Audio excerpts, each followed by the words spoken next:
Well, no worries. Thank you very much. That's exactly right. We are here because of two beautiful French women in France in the 60s and 70s who were seeing huge revolutions on the streets of France, both the workers and both the students, all coming together on the same issue. And yet, in May 68, something happened. The revolution was there. The conditions were prime, as we say, as the Leninists like to say, as the Marxists like to say. The conditions were ripe. And yet, seemingly nothing happened.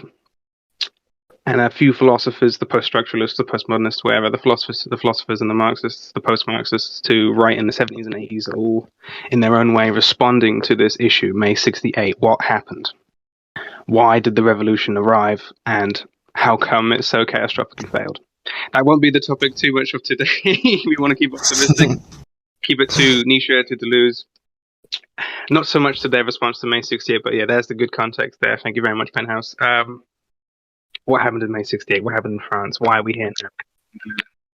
So yeah, these are going to be some of our topics for discussion today. Primarily the philosophy of...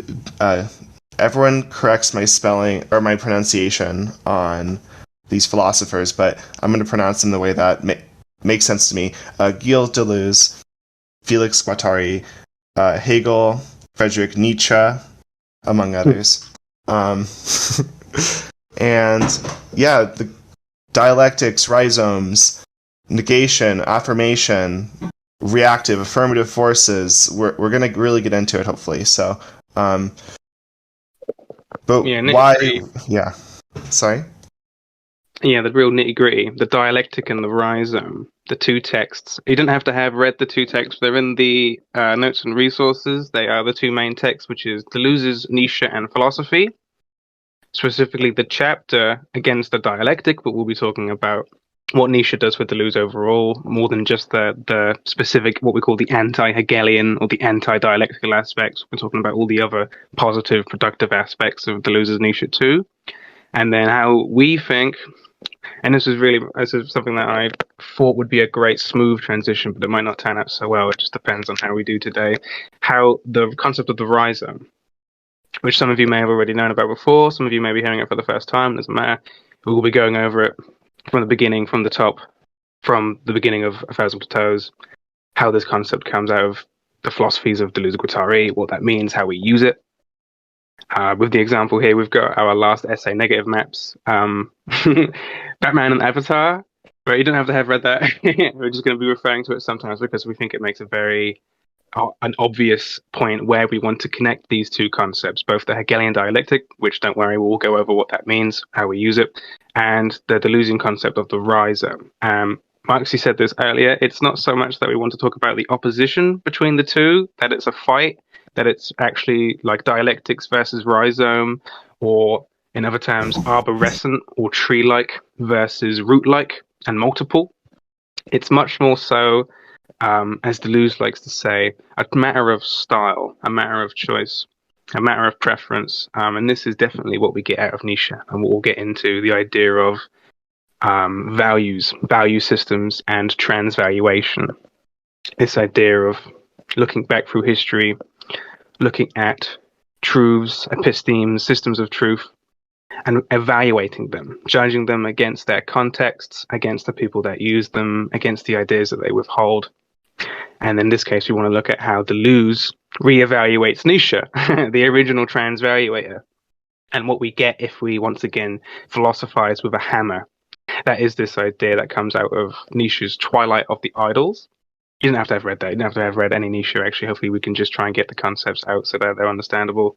To philosophize with a hammer, as we've just had on the presentation, just means this idea that if you have ideas, if you have idols, philosophers, for us, we're going to discuss Marx and Nietzsche. Our idols are, of course, Marx, they are, of course, Deleuze and Guattari.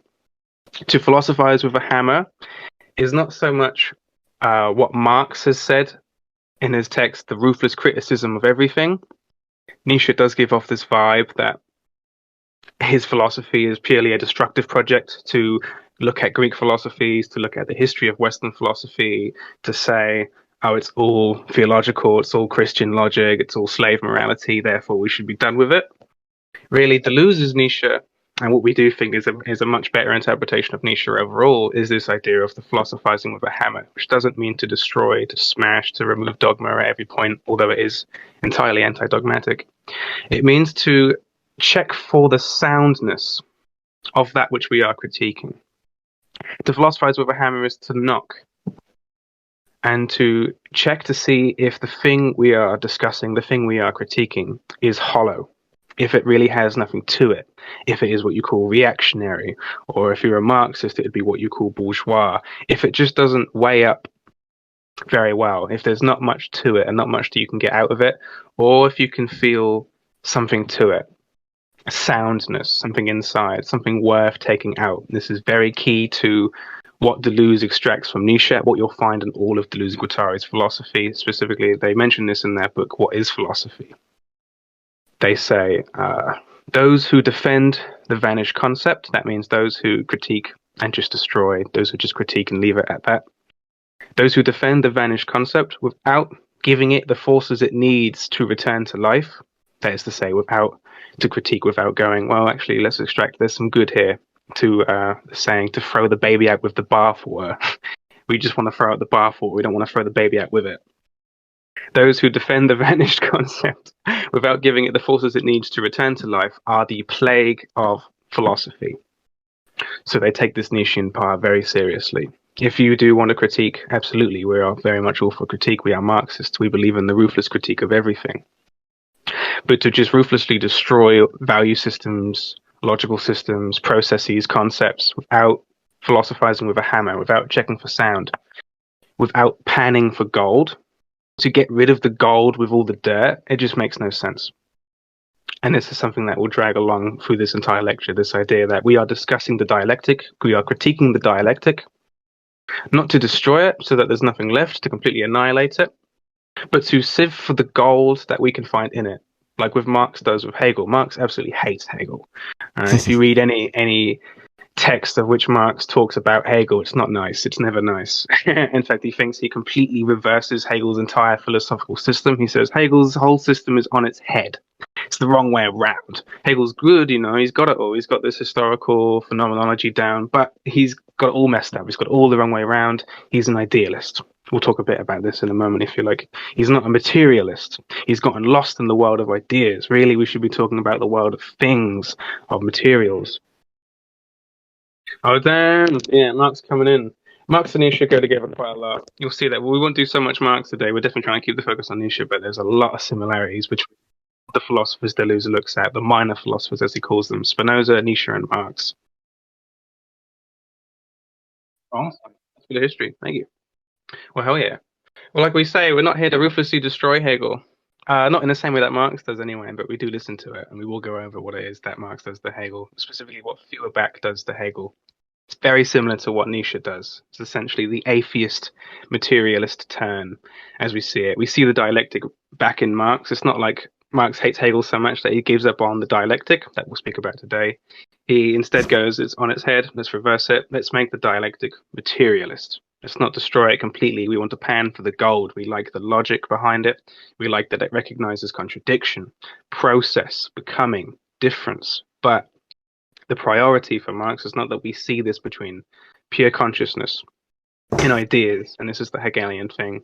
In Marx, we want to see this in nature and reality. In Engels' Dialectic of Nature, we then see this sort of layout for what then makes the philosophy of communism overall, the idea that consciousness doesn't dictate the social world, the material world. It is the material social world that dictates consciousness. But alas, let's not get lost in the nitty-gritty of Marxism. Let's get on to the dialectic and to the Rhizome. Why do we read Deleuze, Nietzsche, Marx, or even worse, why do we engage with Hegel, right? I think it's easy to kind of put up these oppositions between all of these thinkers because there clearly are a lot of differences between them. But I think what's more interesting is to see what they all have in common and also where they differ, why that's important, right? We're all, I think at least Cody and I are taking this from a Marxist communist perspective, right? So we're interested to see like how these theorists can be used for either a revolutionary potential, or to advance a conspiracy of communism, like Andrew Culp would say, right? In terms of what is the body without organs of a book, we're interested in the pragmatics of a book. What a book can do. I think that's always the Spinoza's question. The Deleuzian question is, what can a book do? Yeah. And I think that is where I think Nietzsche and Deleuze really take an interesting perspective on philosophy. Is they're always looking to kind of, not, as Cody was saying, not just destroy things, right? But to destroy things in order to kind of create something new, which is always a form of creative destruction. There is this text, this word that comes up a lot that we'll use a lot throughout the presentation. It's the word pluralism. And we will use it and mean it in the same way that we mean multiplicity. And we will use this word quite a lot too when it comes to discussing the rhizome. What is the body without organs of a book? Don't worry about that terminology. We'll do the body without organs at some point. It's one of those terms that I think a lot of people want to just get right into. What the hell is a body without organs? Do not worry. We'll make it simple Yeah, at some point. but It'll be next time. basically, a body without organs just it's a body without organization, right? So rather than a body being composed of something that's completely organized, a body without organs is a body that's not necessarily chaotic, but it's opposed to organization. So Yeah. it's a kind of free flowing desire going all in every direction, making connections, chopping off heads, right? That kind of stuff. Yeah, it's a smooth surface, like a desert or a body of water, where anything can come up and interact with it at any time. It doesn't interrupt processes. Things can glide along it smoothly. We use this language a lot when it comes to smooth space, which comes up in A Thousand Plateaus. This idea of striated versus smooth space, these language of lines, segmentation. But this is a bit more Spinozan.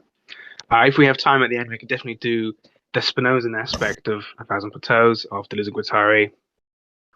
It's very easy to, when you talk about one philosopher in terms of the Deleuzian metaphysics, it's very easy to talk about another and then to talk about another. This is almost the Deleuzian logic that we want to try and get to. This is what we mean by the rhizome as opposed to the tree. The first thing to kind of get out of the way is this very common understanding of the dialectic as like thesis, synthesis, antithesis. Typically, when people deploy that kind of understanding, they're doing it in more of a Marxist sense, where they view like the history of the world as class struggle, right? So like opposing classes kind of meeting a synthesis and then becoming a new class. It's not that that's so much wrong. It's just not the right way to approach it. So I think another way to look at that kind of dynamic, that triangular dynamic, I think that's still there.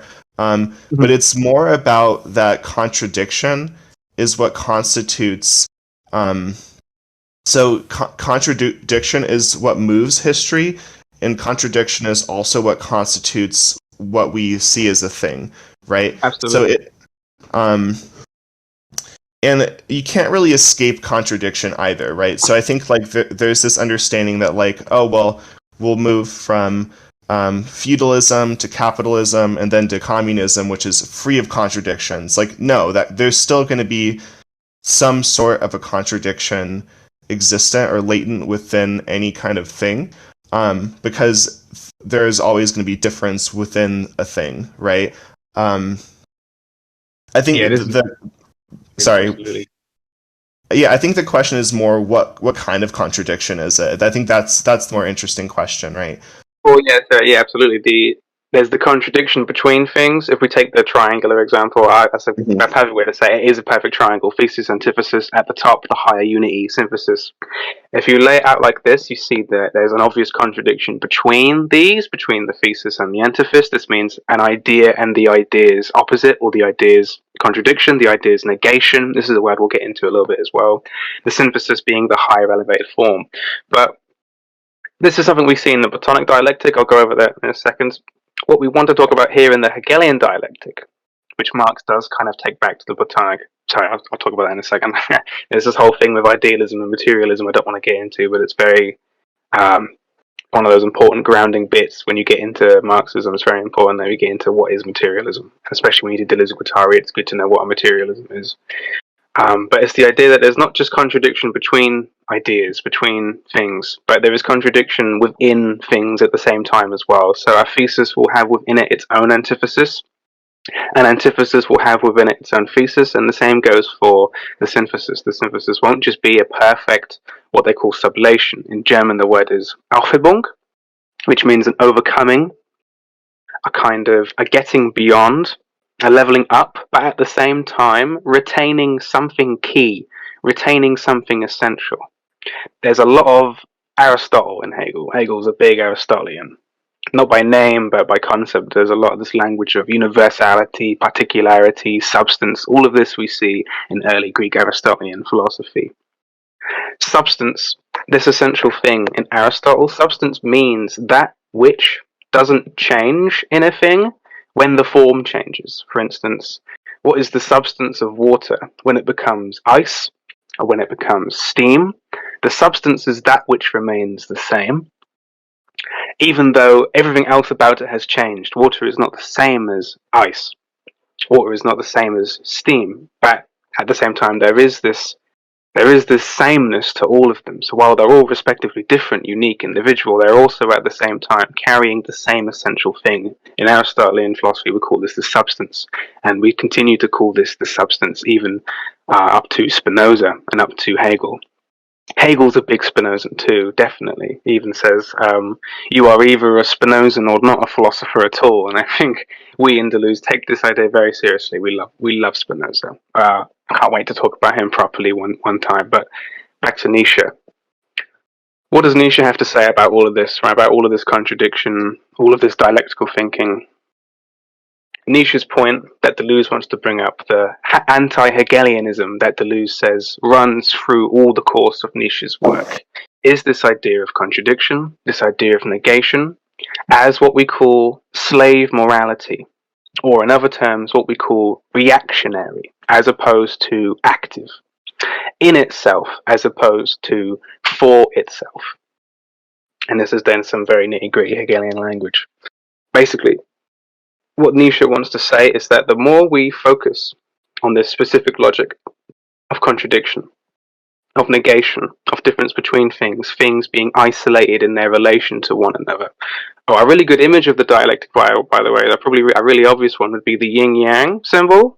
You know, you have this curved 50-50 white, 50-50 black oppositional circle, but also within the white there is this small piece of black, and in the black there is this small piece of white. This is a very good way to represent the dialectic, definitely. Not to say that there is just a contradiction between white and black, but the contradiction itself, the difference itself, is essential to the positive identity. There is no white without black, and that's why it contains it. And there is no black without white. Oppositions require each other. So it's not that oppositions and contradictions destroy each other. It's actually that contradiction brings life to both ends. Thesis brings life to antithesis. Antithesis breathes life to thesis. And this is why that triangular model doesn't work so well. Gustav Müller calls it the most brutal simplification of Marxist thought ever done, is to take and read Hegel in this way. Classes interact, they sublate, a new class emerges. We do want to return to Hegel in a lot of ways. We want to critique Hegel, we want to look at what Nietzsche and Deleuze has to say against the dialectic, against Marx's dialectic as well. But in order to do that, we do want to, like Slavoj Žižek is warning us all today, to return to Hegel. You know, more than ever, we now need to read what it is that Marx was reading and was so desperately responding to. We need to read the phenomenology. We need to read the science of logic. Not to bring it back, but to truly understand the weight of the problems that were being faced by Marx that are still the problems today, the problems of capitalism and the problems of the dialectic. Anyway, sorry for blabbering on so much about that. I hope that was okay. Was that all right? Does that make sense, Marxy? Yeah. No, you're doing great. So I think, like, just to kind of bring to some more examples, right? So we obviously have this example of, I asked in the chat before we started if anyone's seen the new Batman movie. Even if you haven't seen the new Batman movie, you probably know what Batman is, right? This is a really good example of like a dialectic in action, right? So these two consciousnesses, right, between um, the justice, vengeful Batman versus the chaotic evil of Joker, right? I think it would be a mistake to see them as being completely separate from one another, but rather that they are kind of these consciousnesses that are in a mutual relationship and whose identity defines the other, right? I think there's a really good scene in The Dark Knight where the Joker makes this very explicit, basically telling Batman that, yeah, like, you need me to exist. We need each other. And I think that's a pretty Hegelian statement from Joker in that film. I want to kill you. You complete me. I believe it's the quote from Cody's the 2008 impressions are always on point, man. Dark Knight. Thank you, everyone. You've come to see a few things today. Not just the Dialectic and the Rhizome, but there'll be plenty of voices springing. Plenty of Zizek impressions, yeah. Thank you. Thank you. And I would even say this goes as far for like all of the Batman villains, right? So I think all Batman villains are always going to be some sort of a dark reflection of the character.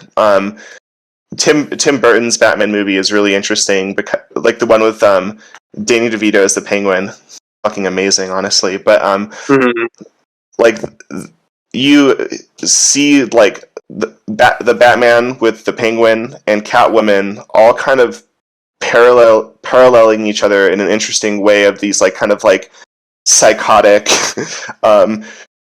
like human animal hybrids who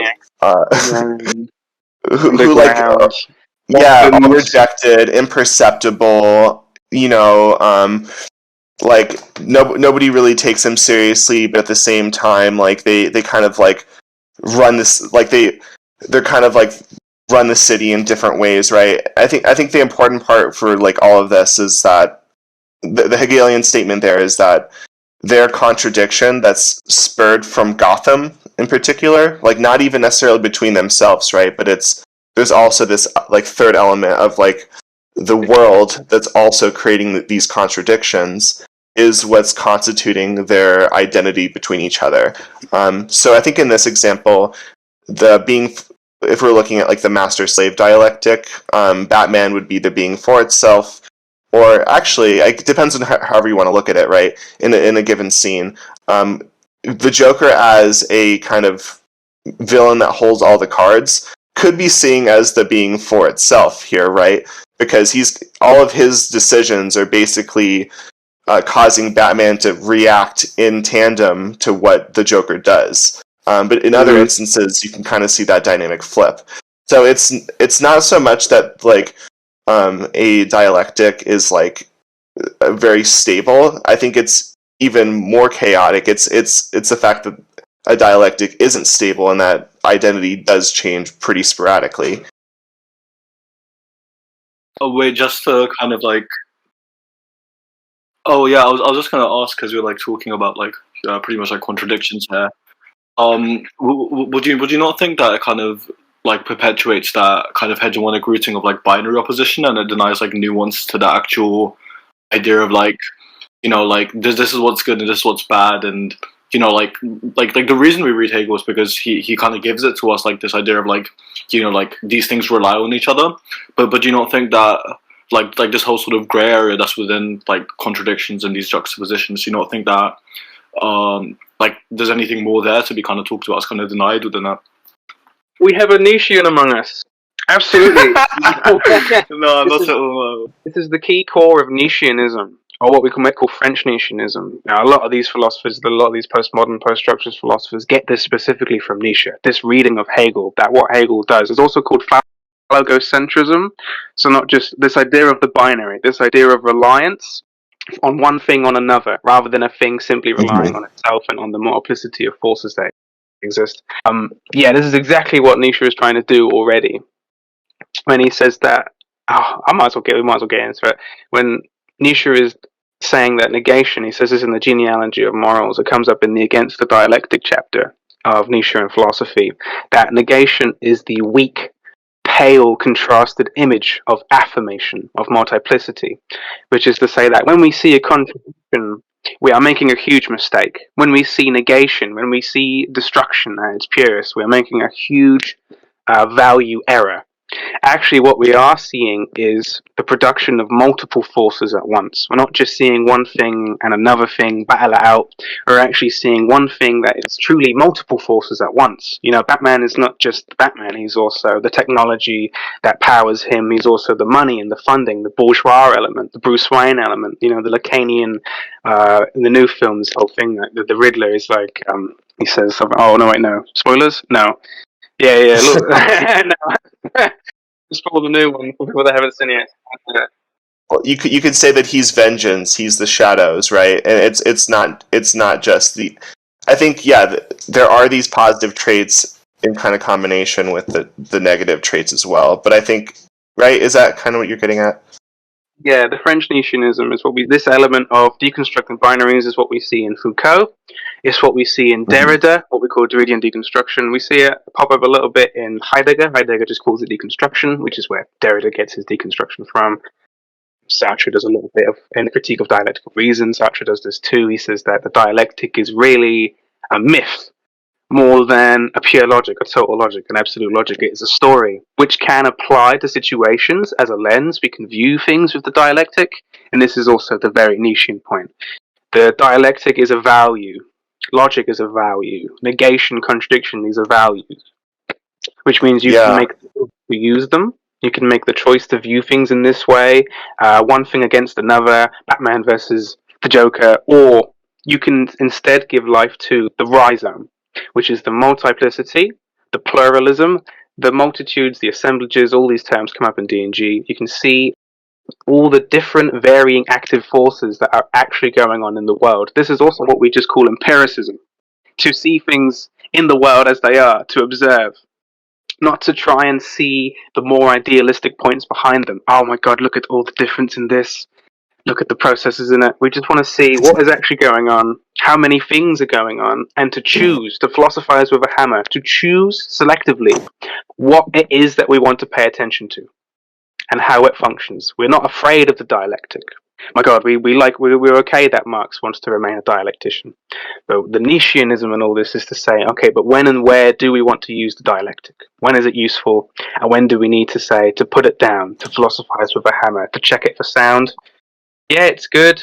It notices difference. The difference is not just an identity, but different in the process. Yeah, no, I was just saying, like, wasn't it that poem by, I think it was Baudelaire, but I'm not sure.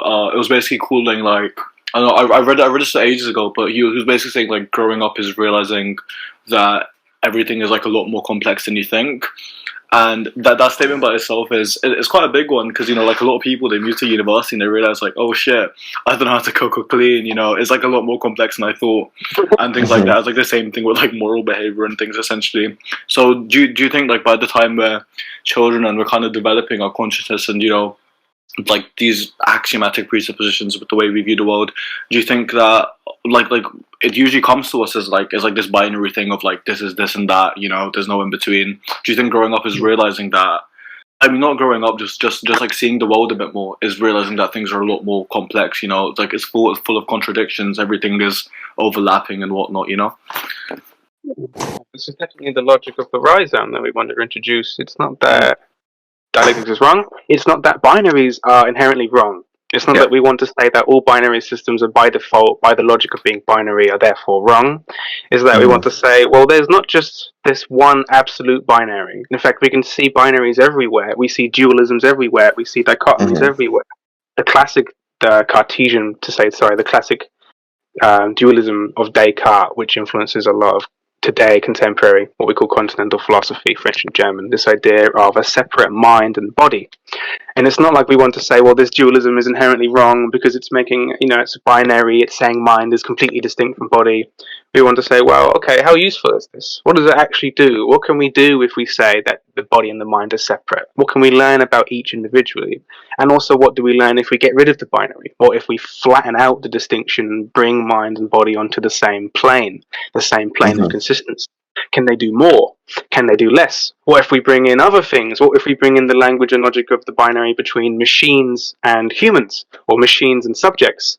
And then we interact on this way. So now we have mind and body and machine and subjectivity and all these things at once. This is what we want to do with the Rhizome.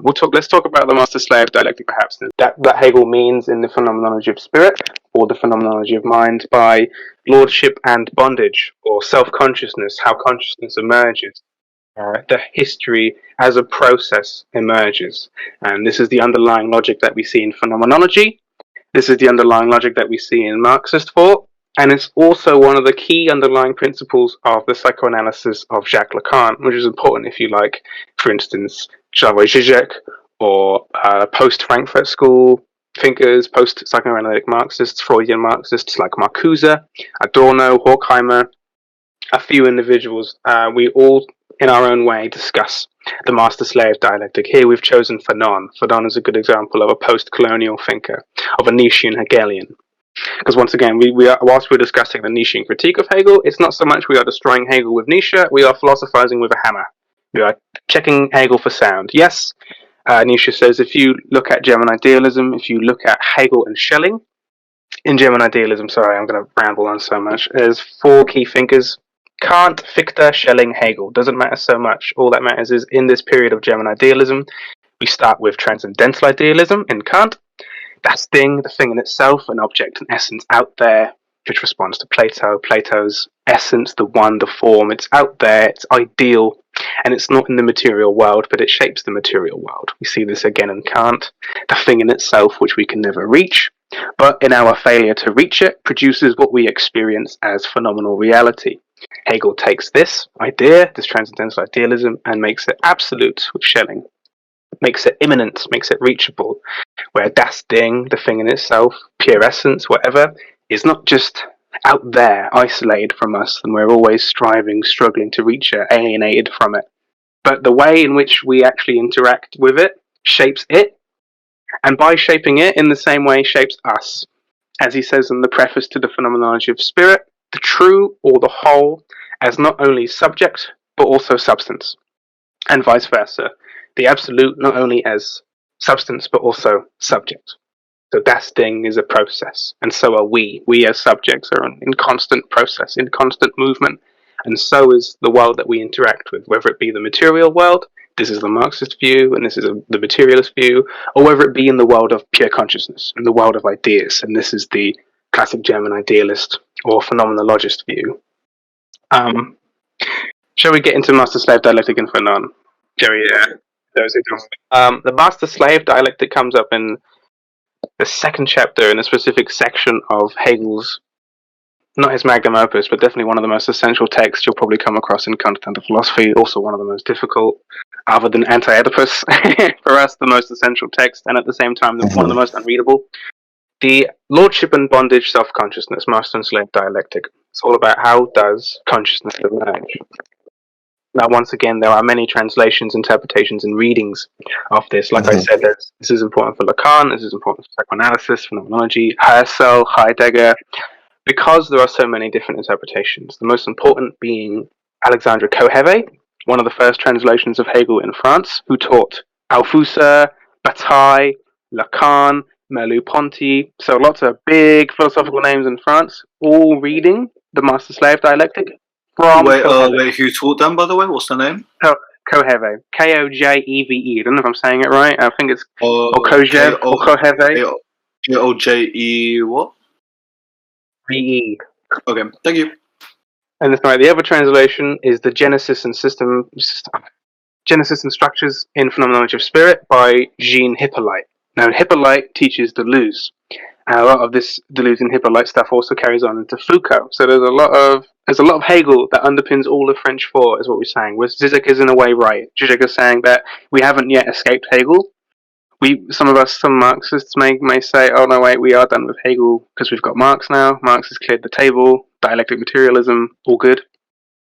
But really, we're also trying to say it's a bit more complicated than that. Unfortunately, it doesn't just end with Marx. It continues in Hippolyte, it continues in Koheve, and in their students, in Sartre, and Merleau-Ponty, and the list goes on and Fanon. And then Nietzsche, most importantly. And Nietzsche is one of the few that really influences how Deleuze wants to look at Hegel and how also Deleuze wants to critique Marx. But we're still Marxists. Deleuze and Guattari, they want to make this point absolutely clear. We cannot lose the Marxist project. If we lose the Marxist project, then we fail as philosophers. Totally. We are finished with. We are done. There is no hope. So even if we are critiquing Marx, he is like the light at the end of the tunnel. I'll get into this at another point. We want to do the master-slave dialectic. I keep saying it, and I haven't gotten into it yet. Sorry, everyone. We've got some good people that already are very, very familiar with what we mean and all these different interpretations. We have Ivy. Thank you for being here. The Cohevian piece you wrote was awesome. It's actually what I'm going to be using a little bit now. I will be reading the Cohevian translation because it's a very simple way of reading it. What I'm trying to say with all this translation stuff, all these different philosophers, is that whilst we're talking about the one Hegelian concept, there are so many different ways to read it, and that's why it's so influential. That's why Zizek is telling us today we must return to Hegel, we must read Hegel, because there is not just one Hegel. Ivy also wrote a great piece called The Many Niches. I think it's called The Many Niches, but the point is that it's about how there is never just one pure reading of Nietzsche, and to the fact being that there might not even have been just one Nietzsche, that there is the Nietzsche of his books, the Kaufmann translations, different translations, different readings, Bataille's Nietzsche, Deleuze's Nietzsche. We want to do the same with Hegel. This is indeed what we mean by rhizomatic logic, the logic of assemblage, the logic of multiplicity, pluralism, empiricism. We don't want to talk about things in themselves, things as they are. We want to talk about all the difference and all the multiplicities that exist within all the different Nietzsches, all the different Hegels. The Master-Slave Dialectic, then, as we get it in Koheve and in the Miller translation, that's the most famous book. If you ever see an image of Hegel's Phenomenology of Spirit, it'll be a big yellowish text with big blue writing, Hegel's Phenomenology of Spirit, right at the bottom, forward by J.N. Finley, translated by A.V. Miller. And in this case, the dialectic is said as such. We have two beings, conscious, but not yet self-conscious, who come across one another. I see you, you see me, who are now forced in a kind of battle, a mind fight, if you were, a psychic war, for recognition. Here I am, aware of my own existence. And here you are, aware of your own existence. But I do not want to give you full recognition unless you give it to me. I want to confirm my own existence through you, this secondary consciousness, this secondary being. And you want the same thing. We all want to be confirmed in our existence. We all want to be confirmed in our existence, not just through ourselves, but through the other. We want to exist for the other. We don't want the other to ignore us. We want to be known, recognized. In Fanon's case, in colonial struggle, we want the oppressed, and the oppressed do want to be recognized by their oppressors, or at least to be to go beyond the struggle of recognition. But this is the Cohevian and the Millerian view of what this fight means, this mutual fight. There's a few outcomes of this being for being situation of recognition. And why it's called master and slave is because in the Hegelian view of the progression of consciousness itself, how we become self-conscious, is that when we come across another being, we want to be recognized, but we don't want to give them recognition because that means that we have given them the power that we don't even have to give ourselves. We fight. Sometimes literally, and the fight is to the death. But if you kill the other being, they can't recognize you anymore. You can't be recognized by a corpse. That does nothing. So the dialectic here ends. There is no master and slave. Or you fight to the death, but one of you surrenders, submits, doesn't want to die. The other one is willing to die. This is both what Hegel calls the being for itself, who is so self-causing that he is willing even to die for his actions, for his events. He is willing to ignore the consequence of death to get what he wants. And this is one view of what Nietzsche meant by Übermensch, overman, the one who wills the strongest will, the one who wills the will to power. Not that the will to power is singular. Anyway, that's a critique that we'll get into later. And the one who submits then becomes the slave. as in they give all their recognition. I surrender. You're the one who has won. I am the one who must give you and recognize you for this. You are superior. You are. I think the word is Herrschaft, master, or the one who is served. And I become slave, who recognizes you, but doesn't receive any recognition in return. I become Knecht. I think is the word for German's not the best. Or Knechtschaft, the one who serves. And in the Hegelian, what we're saying here with the whole idealism, what this means is that this fight of recognition happens between ideas. It happens in the mind. It happens phenomenologically, in consciousness itself. What Marx wants to say is that this happens much more so in the physical world. The slave isn't just a slave in ideas, in this pure conscious realm. He is a slave literally. Like when we think of a slave, we don't think of a psychic battle between individuals. We think of one who owns the other. And this is the introduction of the concept of property that we get in Proudhon, that we get in Bookchin, that we get in Marx. The idea of the property owner, which in some cases includes people, which is mostly the view of slavery that we have today, not the Hegelian idea, but the Marxist idea, the materialist idea that the slave, becomes misrecognized through the material world, through not owning property. If you don't own any property, then, and you are owned as property, you are a slave. And the master is the one, not who wins this weird Cohevian psychic fight, but the one who owns you as property. And thus you then go on to labor, to serve, to produce. And the master goes on to be lazy and to use you for their production, absentee production. Sorry, before we go into the Fanon distinction, does that make sense? Any questions on that and the master-slave dialectic? I know there's so many different ways you can read and critique this, absolutely, and we're all for that. But I just want to make sure that this basic, not really basic, but that this master-slave view, does it make sense? I know a few of you already know. For those who don't know, does that make sense? Yeah, that was amazing. I liked when you were talking about, we want to be recognized by the oppressor. We want, like this recognition of being to being and the whole, material conceptualization of this. Very cool, man. Very coherent. This is this process we also call alienation, which is big in Marxist thought. It comes in Hegel. It comes through Hegel. Alienation, the strive for the other. I'm glad you said that word, the other. That's an important concept that comes up in under philosophy. Wait, could you? Oh, I was just asking if you could expand on that idea you're talking about, like, if you don't own property, you become property. Absolutely. In the Marxist sense, if you don't own property, if you are propertyless, and this is in the Communist Manifesto, he says that there's the distinction between proletariat and bourgeoisie is simple. Property-owning class and the not property-owning class. You either own property or you don't. You either can produce capital belongs to you, or you produce capital, but it does not belong to you. Why this happens, why I say that if you don't own property, you become a slave, why Marx says this, is because you still need to survive. And in a capitalist mode of production, if you don't own capital, if you don't own the means of production, in order to survive, you still need to produce. You need to work. You need to labor in the same way that the slave needs to labor in order to survive. If he becomes a useless slave, the master kills him, right? Whereas today, if you become a useless slave, then you have to get financial help from the government. You have to seek employment benefits, and then you have to struggle on minimum wage. You have to struggle on income support. You have to struggle on all these different financial systems. Otherwise, once again, if you are a useless slave, you will be killed. You will die. Not in the same way as prehistoric. Not in the same way that we might see the master slave. This is what we mean by the dialectic. It's not the same. But it is. The substance is the same. The substance of mastery and slavery is still there today. It's just in a different form. Today's form, as Marx calls it, and how we like to see it. But there's lots of good sociological departure from this in Weber. We don't like to just say proletariat and bourgeoisie. It's a bit more complex. You have the precariat.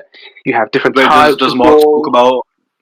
Does Marx talk about wage slavery too, or is that like a much more recent sort of theory? Not theory, I'd say it's quite true, but yeah, like the whole understanding, like that chattel slaves, they would work for food and shelter, but now the compensation is reimbursed for money, which is essentially used for the same thing.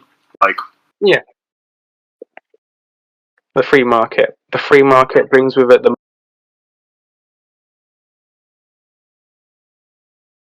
movement in the list term before socialism and capitalism, we have what's called feudalism. Marx actually gets really angry with certain countries that wanted to bring about socialism because they had not yet developed capitalism. And as far as Marx was concerned, if you don't go through the proper channels of history, this is our critique too, if you don't become capitalist first, you cannot successfully become socialist. It just won't work.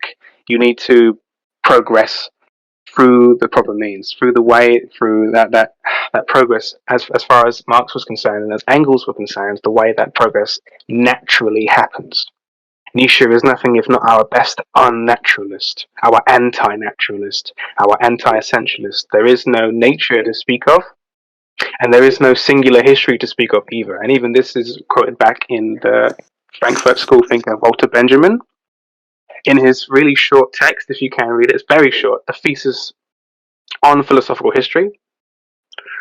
The main Marxist idea that we see in text by Stalin, text by Engels, text and Lenin, this idea of historical materialism, that we use the dialectic to study history, to study the master-slave dialectic, so that we can then logically produce the sublation, the Aufhebung, the outcome.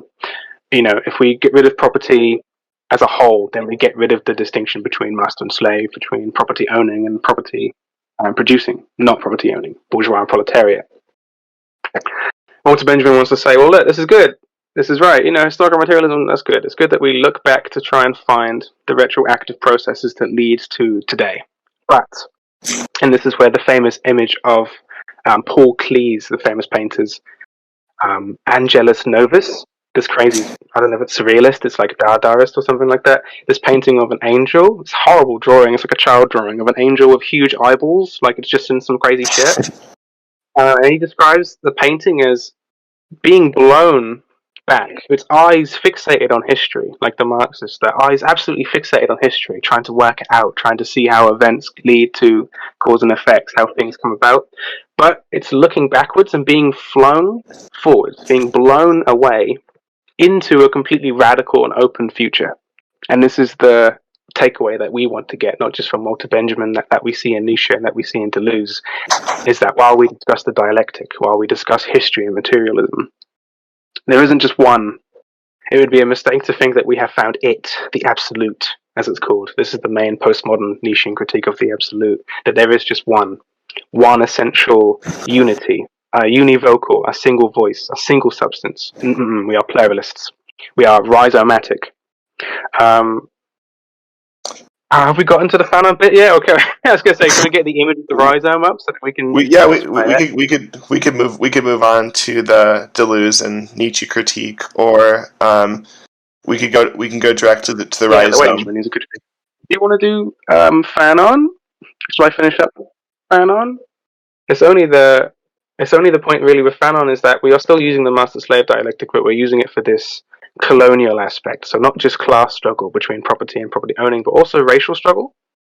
For literal recognition, once again, a return to idealism, a return to ideas, a return to the desire for the other, this strange Lacanian concept. I think we'll do Lacan, a whole session on Lacan another time. I want to try and get to the rise. One thing I could say about like Fanon and like Marx is that they're just really good examples of how a dialectic can be used very usefully, right? And can kind of show new potentials for action that are really useful in the Marxist sense. Yeah, absolutely. Nietzsche in Philosophy against the Dialectic, he says, Deleuze says, what does a dialectician will? What does a dialectician want? That is the Nietzschean question, the genealogical question, the philosophizing with the hammer. Who is using the dialectic, and to do what? For instance, Hegel uses the dialectic to reify the state. He wants to use the dialectic to say that the state is one of the best forms of organization that we have, and that we should proliferate the state as much as we can. This is what we call the philosophy of right. And Marx is called a left Hegelian because he wants to depart from this Hegel's idea of the state being perfect completely to the anarchist idea that we should abolish the state, or it should at the very least wither away with the next stage of history. And to do the same between colonial struggle and imperial struggle. If we remove the border between masks and skin, between the color of our skin, and between the actual material powers that we have, the actual recognition that we get, The history of class struggle. The history is not just the history of class struggle. I'm making the Petersonian critique, the famous Jordan Peterson critique. In the beginning of the manifesto, Marx says something quite stupid, really. He says all history is class struggle. It's like, no, it's not. It's like, not really. There's other struggles too. And we're like, well, yeah, absolutely. We want to agree with Peterson. I think Zizek agrees with Peterson here as well, right? It's the number one That there is, man. Come on. So you might have one good point. Broken clock is right twice a day. And this is what we do with Fanon. This is what we do with lots of other Hegelian thinkers. And what we do is Zizek does it really well. The Hegelian aspect of reviving the dialectic. To revive dialectical materialism is that there's not just the one struggle. Even Marx knew this at the end of the day. Even Marx knew this. There's not just the one struggle, class struggle between property owning and not property owning. But there are multiple struggles. Lenin knows this when he writes on women. There is a feminist struggle. There is the intersectional struggle. And this is what we mean once again by rhizomatic logic, rhizomatic thought as a metaphor. The rhizome, the root structure, as opposed to the tree structure. I think what the rhizome does is a way to stop thinking of things, or at least to not only think of things in terms of dialectics or of binary oppositions, right? So I think the main difference between a rhizome and dialectics, or a rhizome and a tree-like structure, I think the tree-like structure is dialectics par excellence, right? It's an arborescent structure that is, you could almost say, is hierarchical, which is kind of leading to a higher unity, right? Like the tree is elevating, right? It's kind of quite literally leading to that. A tree is something that is completely whole, which is kind of, I think, what dialectics is kind of leading to, even if it is a contradiction whole. Whereas whereas the rhizome is something that is decentralized, doesn't have a beginning or end. It's only composed of middles. The idea is that you can cut off a rhizome at any point, and it'll just continue to grow in its own direction and continue to, it'll continue to spur. So, like, the reason why a tree wouldn't work like that, right? You cut off a tree trunk at its trunk. Supposedly, the tree dies. It's done. But the underground network of the roots and the underground network of mycelium, all of the things that are happening, those aren't going to be totally destroyed from one sever. It's going to continue to grow. Absolutely. If you cut down the tree, it falls, it collapses. But that's not the end of it. So the tree falls down, like you were saying, if this arborescent structure gets cut down, then it dies, but that doesn't mean that it isn't still part of a rhizomatic field. This is what we're saying. It's not like they're opposed. The tree isn't connected to the rhizome. The arborescent isn't connected to mycelium. It's that they're always each other. There are images of one another. The tree falls down, ants will crawl over it and feed off of it. Its branches will connect and fertilize the soil. Sorry, yes, Murphy? For sure. I think another thing that they do, that Deleuze and Guattari do in, I know I'm saying their names wrong, but one of the things that they do with the rhizome is they start to, I think it's easy to accuse D&G of kind of thinking of everything in terms of rhizomes, but it's both one way of being selective, but also a way of kind of expanding the view of what you're observing, right? So earlier we were talking about with the example of Batman and Joker being a dialectic, right? But in order for us to kind of come to that conclusion, we had to basically reduce Batman and Joker to these set of kind of binary oppositions as opposed to thinking multiply. So I think that the goal of thinking rhizomatically is to stop thinking in terms of binary oppositions, but more in terms of multiplicity. And what a multiplicity is, at least how I would think about it,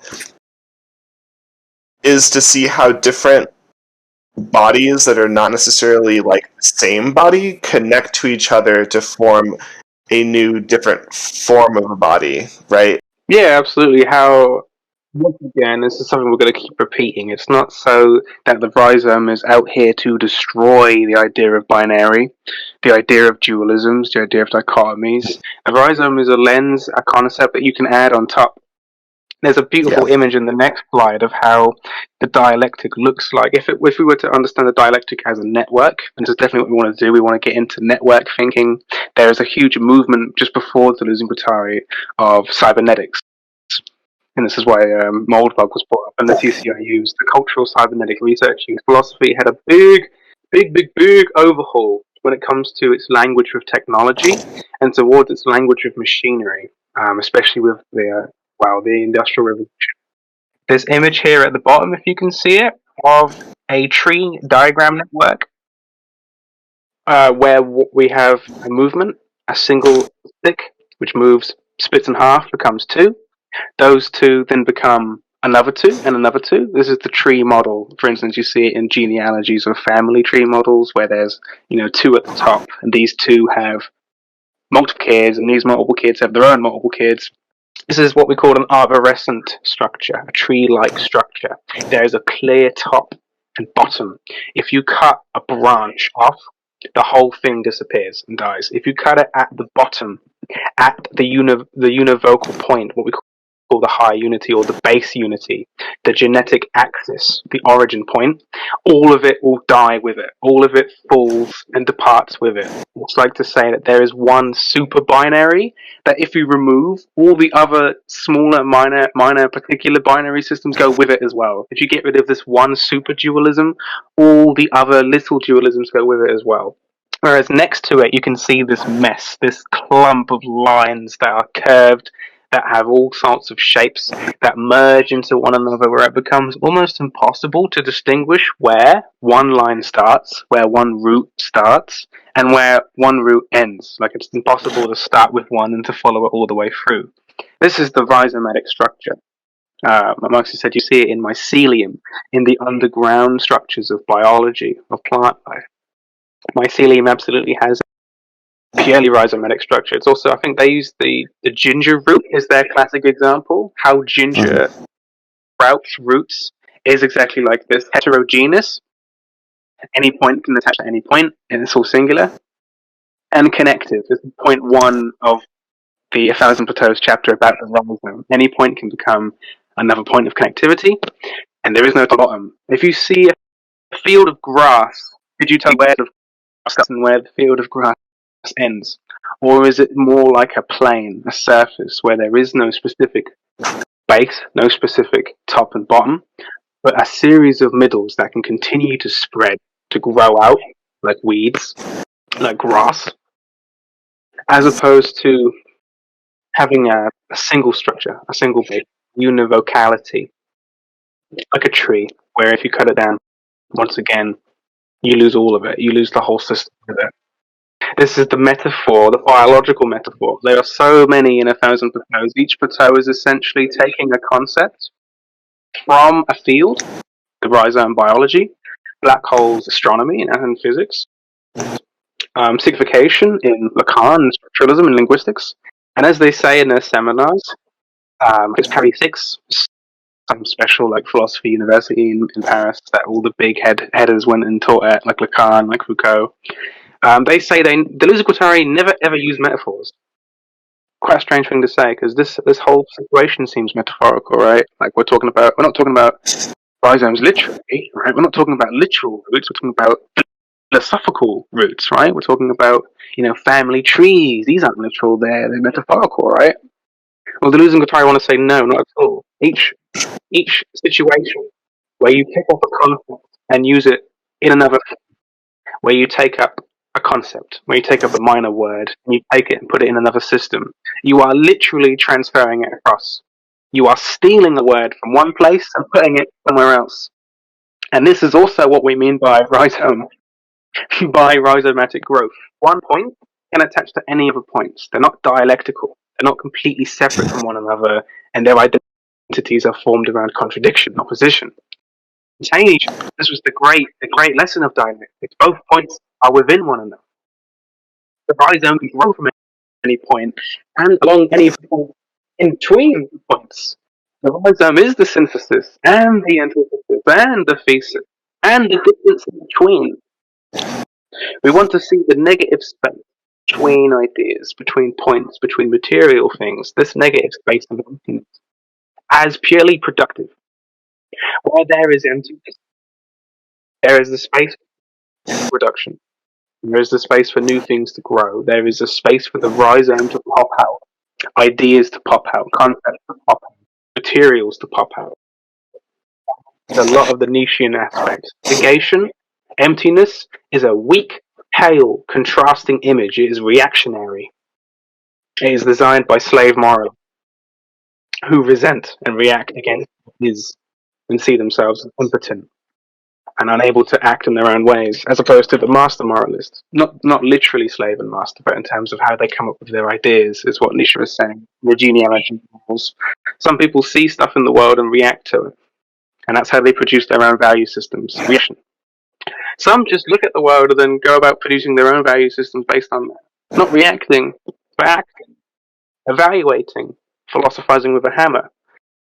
And we want to do the same with the rhizome. We don't want to say it's perfect, it's ideal. The rhizome is true in itself. We want to understand it as a concept. We want to check it, once again, for sound. Is it hollow? Sometimes, sure, the rhizome can be completely useless. Like you couldn't go somewhere to someone in therapy and yell rhizome at them. Expect them to that's not how this works. That's not how philosophizing with a hammer works. The rhizome has to be selective. Sure, it can pop out at any point, but there are only times where that's actually useful to pop out at any point. And what it's useful for us, Deleuze-Guattarians, is how it's useful for Marx. How can we pop out at any time? How can leftism, how can Marxism, how can retaliation to capital, how can the active production of the new, of what we call communism, emerge in the same way that we break through cracks and roots and emerge out of absolutely nowhere? And the weeds are relentless. They're almost impossible to root unless you pull them at the root, and even if you do, they have an underground structure that connects them to other roots. So you have to pull out all of them too. Is this useful for us? Yes, absolutely. As a metaphor, as a literal example, how to become a rhizome, how to become root-like. It's absolutely useful for us in the Marxist sense, in the Nietzschean sense, and we'll get to it one day in the Spinozan sense. God, does that make sense? Sorry.